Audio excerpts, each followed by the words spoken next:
Konstantinopel merupakan salah satu kota paling penting dalam sejarah dunia. Kota ini terletak di antara dua benua dan sejak dahulu menjadi jalur pertemuan berbagai peradaban besar. Letaknya yang strategis menjadikannya pusat perdagangan internasional, tempat bertemunya para pedagang dari timur dan barat. Selain itu, kota ini juga memiliki pelabuhan alami yang sangat aman, yaitu Golden Horn. Teluk ini melindungi kapal-kapal dari ombak besar, sekaligus menjadi jalur perdagangan yang sangat sibuk. Karena itulah, sejak berabad-abad lalu, Konstantinopel berkembang menjadi pusat kekuasaan, ekonomi, dan budaya yang sangat penting. Pada tahun 330 Masehi, Kaisar Romawi Timur Konstantin Agung memindahkan ibu kota Kekaisaran Romawi ke kota ini. Sejak saat itu, kota tersebut diberi nama Konstantinopel, yang berarti kota Konstantinus. Sebagai ibu kota kekaisaran yang baru, kota ini kemudian berkembang menjadi salah satu kota paling kaya dan paling berpengaruh di dunia. Namun, kekayaan dan letaknya yang sangat strategis juga membuat Konstantinopel menjadi incaran banyak kerajaan dan bangsa sepanjang sejarah.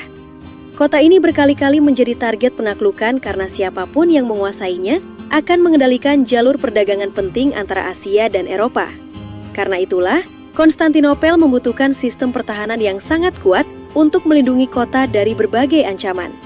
Dan di hadapan kita inilah berdiri tembok Konstantinopel, benteng raksasa yang pada masanya dikenal sebagai salah satu sistem pertahanan paling kuat di dunia. Dari dekat, kita bisa melihat sendiri bagaimana besar dan kokohnya bangunan ini. Batu-batunya disusun sangat tebal, dan tinggi temboknya menjulang cukup untuk membuat siapapun yang mencoba menyerang kota ini harus berpikir ratusan kali. Panjangnya sangat luar biasa. Benteng ini membentang dari satu sisi laut hingga sisi laut lainnya, melintasi daratan sepanjang kira-kira 8 mil atau sekitar 13 km. Sistem pertahanannya juga tidak sederhana. Di bagian paling luar, terdapat parit besar yang berfungsi menghambat pergerakan pasukan musuh. Setelah itu, berdiri tembok luar, dan di belakangnya terdapat tembok utama yang jauh lebih tinggi dan lebih tebal. Artinya, siapapun yang ingin menyerang kota ini harus melewati beberapa lapisan pertahanan sekaligus sebelum benar-benar bisa memasuki kota. Sepanjang tembok ini juga terdapat banyak gerbang. Kira-kira setiap 1 hingga 2 mil terdapat pintu masuk yang masing-masing memiliki nama dan fungsinya sendiri dalam sistem pertahanan kota. Salah satu yang paling terkenal adalah Golden Gate atau gerbang emas. Gerbang ini jauh lebih besar dibandingkan gerbang lainnya. Bentuknya hampir menyerupai sebuah benteng kecil, lengkap dengan menara-menara penjagaan di sekitarnya. Pada masa Bizantium, gerbang ini bahkan sering digunakan sebagai pintu masuk upacara kemenangan para kaisar yang kembali dari medan perang. Yang menarik, meskipun usianya sudah lebih dari 1.500 tahun, sebagian besar tembok ini masih berdiri hingga sekarang. Dari sini, kita bisa membayangkan bagaimana kuatnya benteng ini ketika masih berada pada masa kejayaannya. Tidak heran jika selama berabad-abad, Konstantinopel dikenal sebagai salah satu kota dengan sistem pertahanan paling kuat di dunia yang hampir mustahil ditaklukkan. Sekarang kita berpindah ke sebuah tempat bernama Bukit Galata. Disinilah salah satu kisah paling menarik dalam sejarah penaklukan Konstantinopel terjadi. Meski sekarang kawasan ini tampak modern, dipenuhi gedung-gedung yang rapat dan jalanan yang tertata rapi, pada masa lalu wilayah ini merupakan sebuah bukit dengan hutan yang cukup lebat. Siapa sangka, justru dari tempat inilah salah satu strategi paling berani dalam sejarah militer lahir, strategi yang akhirnya membantu menentukan kemenangan Ottoman. Masalah terbesar bagi pasukan Ottoman saat itu sebenarnya bukan hanya tembok kota yang sangat kuat, tetapi juga pelabuhan alami Konstantinopel. Teluk Golden Horn dijaga oleh sebuah rantai besi raksasa yang dibentangkan di mulut pelabuhan. Rantai ini berfungsi untuk menghalangi kapal-kapal musuh agar tidak bisa masuk ke dalam teluk. Selama rantai tersebut masih terpasang, armada laut Ottoman hampir mustahil menembus pertahanan kota dari arah laut. Di tengah situasi yang tampak buntu itulah, Sultan Muda Ottoman, Muhammad Al-Fatih, melahirkan sebuah strategi yang sangat mengejutkan pada zamannya. Ia memerintahkan pasukannya untuk memindahkan kapal-kapal perang dari Bosporus, melewati daratan di belakang wilayah Galata, lalu menurunkannya langsung ke perairan Golden Horn. Secara diam-diam pasukan Ottoman menyiapkan jalur kayu panjang yang dilapisi batang-batang gelondongan. Jalur itu kemudian dilumuri minyak agar kapal-kapal dapat meluncur di atasnya seperti berada di atas rel. Pada malam hari, ribuan prajurit mulai menarik kapal-kapal tersebut melewati hutan dan perbukitan tanpa diketahui oleh pasukan Bizantium yang menjaga kota. Dalam kegelapan malam, kapal-kapal perang yang seharusnya berlayar di laut justru bergerak perlahan di atas tanah, melewati bukit dan pepohonan menuju Teluk Golden Horn. Ketika pagi tiba, pasukan Bizantium dibuat terkejut. Armada Ottoman yang sebelumnya terhalang rantai, kini sudah berada di dalam Golden Horn, tepat di belakang garis pertahanan kota. Dalam semalam, strategi yang tampak mustahil itu berhasil mengubah jalannya pengepungan Konstantinopel dan membuka jalan bagi jatuhnya kota legendaris ini. Begitu Konstantinopel berhasil ditaklukkan, Muhammad Al-Fatih segera menuju bangunan paling megah di kota itu, yaitu Hagia Sophia. Ia memerintahkan pasukannya untuk tidak merusak ataupun menghancurkan bangunan tersebut.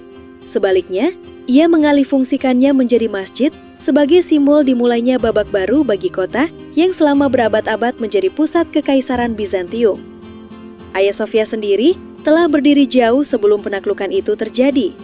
Bangunan ini pertama kali didirikan pada tahun 537 Masehi oleh Kaisar Bizantium Justinian pertama. Pada masanya, gereja ini merupakan bangunan terbesar di dunia dengan kubah raksasa yang menjulang lebih dari 50 meter. Kehebatan arsitekturnya begitu luar biasa, hingga hampir 1000 tahun lamanya, tidak ada bangunan lain yang mampu menandingi kemegahan dan teknik konstruksi kubahnya. Setelah dijadikan masjid, perubahan yang dilakukan berlangsung secara hati-hati tanpa menghancurkan struktur aslinya. Mihrab dan mimbar ditambahkan, sementara mosaik-mosaik Bizantium tidak dihancurkan, melainkan hanya ditutup dengan lapisan plester.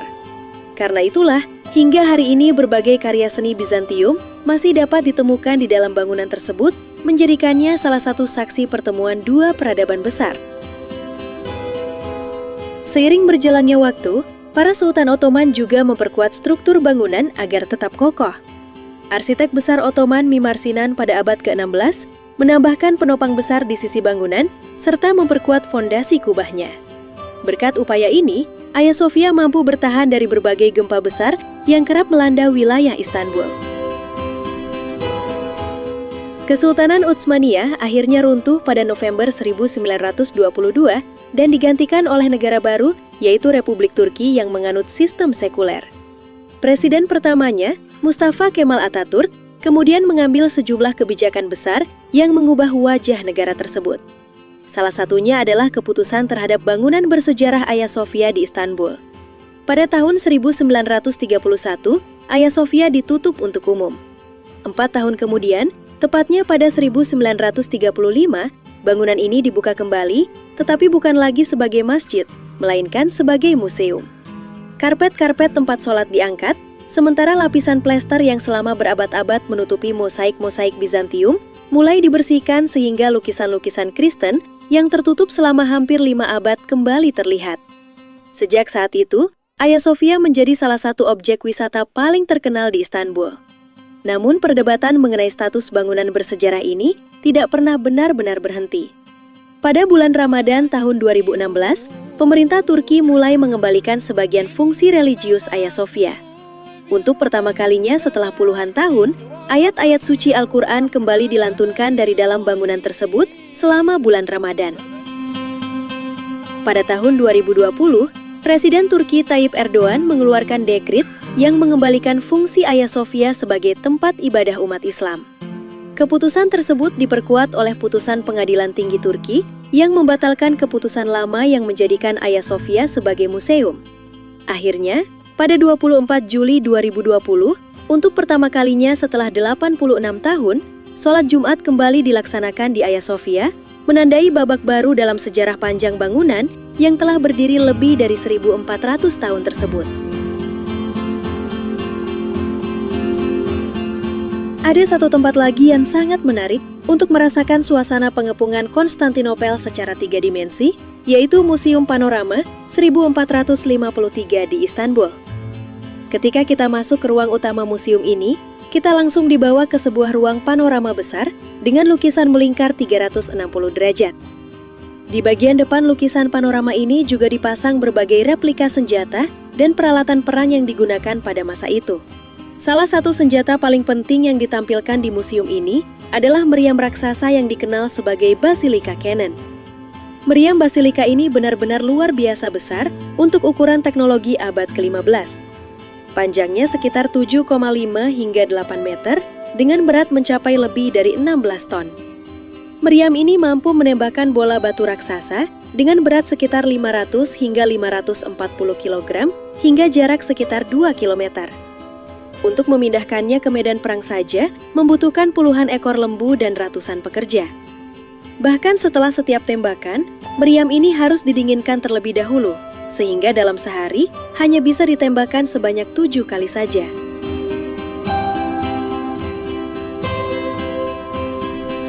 Tidak jauh dari museum ini, terdapat salah satu titik bersejarah yang sangat penting dalam peristiwa penaklukan Konstantinopel.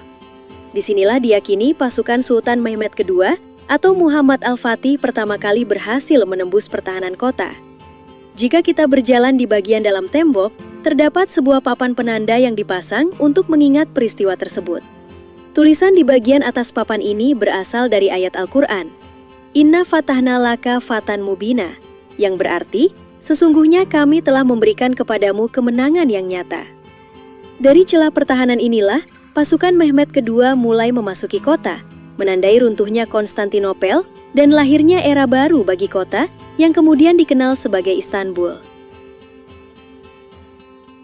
Setelah mengunjungi berbagai tempat yang berkaitan dengan penaklukan Konstantinopel, perjalanan kita dilanjutkan menuju salah satu pusat kekuasaan terbesar Kekaisaran Ottoman, yaitu Istana Topkapi. Istana ini mulai dibangun tidak lama setelah penaklukan Konstantinopel. Setelah berhasil menaklukkan kota tersebut, ia membutuhkan pusat pemerintahan baru yang mencerminkan kekuatan dan kejayaan kekaisaran yang sedang berkembang. Karena itu, pembangunan istana dimulai sekitar tahun 1459. Menariknya, Istana Topkapi tidak dibangun sekaligus dalam satu waktu. Kompleks istana ini berkembang secara bertahap selama berabad-abad. Setiap sultan yang memerintah menambahkan bangunan, paviliun, halaman, serta berbagai fasilitas baru. Karena itu, Topkapi sebenarnya bukan hanya satu bangunan, melainkan sebuah kompleks istana yang sangat luas dengan bagian-bagian yang berasal dari periode sejarah yang berbeda. Selama hampir 4 abad, dari abad ke-15 hingga abad ke-19, para Sultan Ottoman bersama keluarga mereka tinggal di istana ini. Tempat ini menjadi pusat pemerintahan, tempat tinggal kerajaan, sekaligus pusat administrasi Kekaisaran Ottoman. Perubahan besar terjadi setelah runtuhnya Kekaisaran Ottoman pada awal abad ke-20. Setelah berdirinya negara modern Turki, istana ini tidak lagi digunakan sebagai pusat pemerintahan kerajaan. Pada tahun 1924, pemerintah Turki memutuskan untuk mengubah Istana Topkapi menjadi museum. Di dalam kompleks Istana Topkapi, terdapat sebuah ruangan yang sangat istimewa dan sering menjadi tujuan utama para pengunjung, yaitu ruang penyimpanan peninggalan suci para nabi atau yang dikenal sebagai Holy Relics. Tempat ini menyimpan berbagai benda bersejarah yang diyakini berkaitan dengan para nabi dan tokoh besar dalam sejarah Islam. Di dalam Holy Relics ini, terdapat 3 ruang utama. Di bagian pertama, pengunjung dapat melihat peninggalan benda milik beberapa nabi. Salah satu yang paling menarik adalah pedang milik Nabi Daud yang digunakan saat melawan Goliat. Selain itu, terdapat pula tongkat yang diyakini milik Nabi Musa alaihi salam yang dalam kisah Al-Quran dikenal memiliki mujizat melalui tongkatnya. Dan berbagai benda lainnya yang diyakini milik Nabi Ibrahim dan Nabi Yahya. Tidak jauh dari sana, terdapat pula salah satu artefak yang sering membuat pengunjung berhenti lebih lama, yaitu cetakan telapak kaki yang diyakini sebagai jejak kaki Nabi Muhammad Shallallahu Alaihi Wasallam. Benda ini disimpan dengan sangat hati-hati di dalam kotak kaca khusus dan menjadi salah satu peninggalan yang paling sering diperhatikan oleh para pengunjung. Kemudian di ruangan berikutnya, terdapat koleksi yang secara khusus menyimpan peninggalan Nabi Muhammad Shallallahu Alaihi Wasallam. Di sini tersimpan beberapa helai rambut dan janggut Rasulullah yang dipercaya berasal dari peristiwa haji terakhir beliau. Rambut tersebut diberikan kepada para sahabat setelah beliau mencukur rambutnya dalam ibadah haji, dan sebagian di antaranya kemudian sampai ke tangan para penguasa Ottoman yang menjaganya hingga sekarang. Selain itu, Terdapat pula gigi Rasulullah yang diyakini tanggal saat peristiwa pertempuran Uhud. Gigi tersebut kini disimpan di dalam kotak khusus yang dihiasi emas dan batu permata sebagai bentuk penghormatan terhadap peninggalan Nabi. Di ruangan ini juga dipamerkan beberapa pedang yang dikaitkan dengan Nabi Muhammad Shallallahu Alaihi Wasallam. Salah satu pedang tersebut diyakini pernah dibawa Rasulullah dalam berbagai perjalanan penting pada masa awal Islam. Selain benda-benda pribadi Nabi, di dalam ruang Holy Relics juga terdapat surat-surat bersejarah yang pernah dikirim Nabi Muhammad kepada para penguasa dunia pada zamannya. Salah satu yang terkenal adalah surat yang ditujukan kepada penguasa Mesir yang berisi ajakan untuk menerima Islam. Surat-surat seperti ini menjadi bukti penting bagaimana dakwah Islam pada masa itu telah menjangkau berbagai kerajaan besar. Tidak hanya itu, ruangan terakhir menyimpan berbagai peninggalan milik keluarga Nabi dan para sahabat beliau. Di sini terdapat pakaian milik putri Rasulullah, yaitu Fatimah Az-Zahra. Dan juga dipamerkan pedang milik para sahabat besar seperti Abu Bakar, Umar bin Khattab, Utsman bin Affan, dan Ali bin Abi Thalib. Salah satu pedang yang paling terkenal di antara koleksi tersebut adalah pedang milik Ali bin Abi Thalib yang dikenal dengan nama Zulfikar. Pedang ini memiliki bentuk khas dengan ujung bercabang dua dan dalam Islam sering dianggap sebagai simbol keberanian dan kepahlawanan. Selain istana, Sultan Muhammad Al-Fatih juga membangun masjidnya sendiri yang bernama Masjid Fatih. Masjid ini mulai dibangun pada tahun 1463, tepat di lokasi bekas gereja Bizantium yang telah rusak parah. Dari luar saja, kita sudah bisa melihat betapa besarnya bangunan ini.